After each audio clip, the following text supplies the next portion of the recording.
Good afternoon, everyone. It is 12:14. The rain for now has ended, and it was pretty widespread. And take a look at some of the amounts so far we had this morning. Some places over an inch, where you see those deeper colors of green and even some yellow. Paul Nunez, for example, in New London got under an inch, about 0.84 inches. We had 0.41 inches reported in Wethersfield, about 0.3 in Staffordville. So, yeah, quite a little soaking this morning.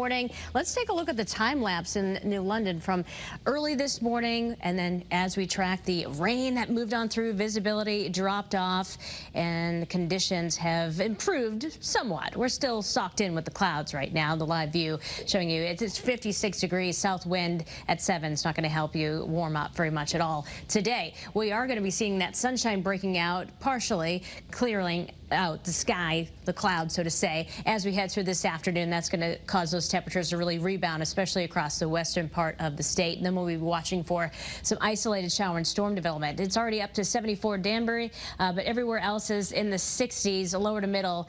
The exception would be Groton at 56 degrees. That will certainly be the cold spot today. Look at this. The dew points are rising well into the 60s. It's getting muggy outside. Just for today, though. Tomorrow we'll be feeling much more comfortable. Inland readings, some spots getting close to 80 degrees with breaks of sunshine. Now down towards the shoreline, the exception would be Groton. You're just hanging out in the 50s today. Everywhere else is going to be in the lower to middle 60s. Here's a look at some of the highs. Again, a nice pocket of warmth with some low 80s are going to be possible. Litchfield into parts of New Haven County. Cooler as you go farther east with time. The wind flow right now is coming out of the southwest, 5 to 10 miles per hour with some higher gusts. As we show what's going to happen with First Alert Futurecast this afternoon, notice the wind shift. So in this zone, that's where the little front is, we'll be watching for some development. Now the greater coverage will be setting up across northeastern Connecticut and then into Massachusetts. So we'll be watching these storms very closely.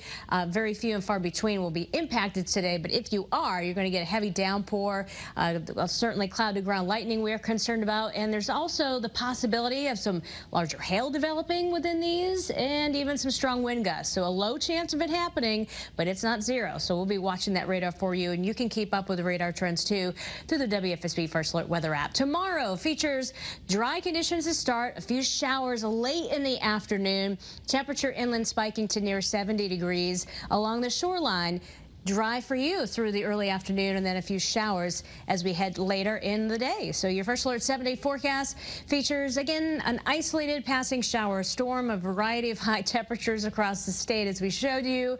A few afternoon showers tomorrow, otherwise not bad.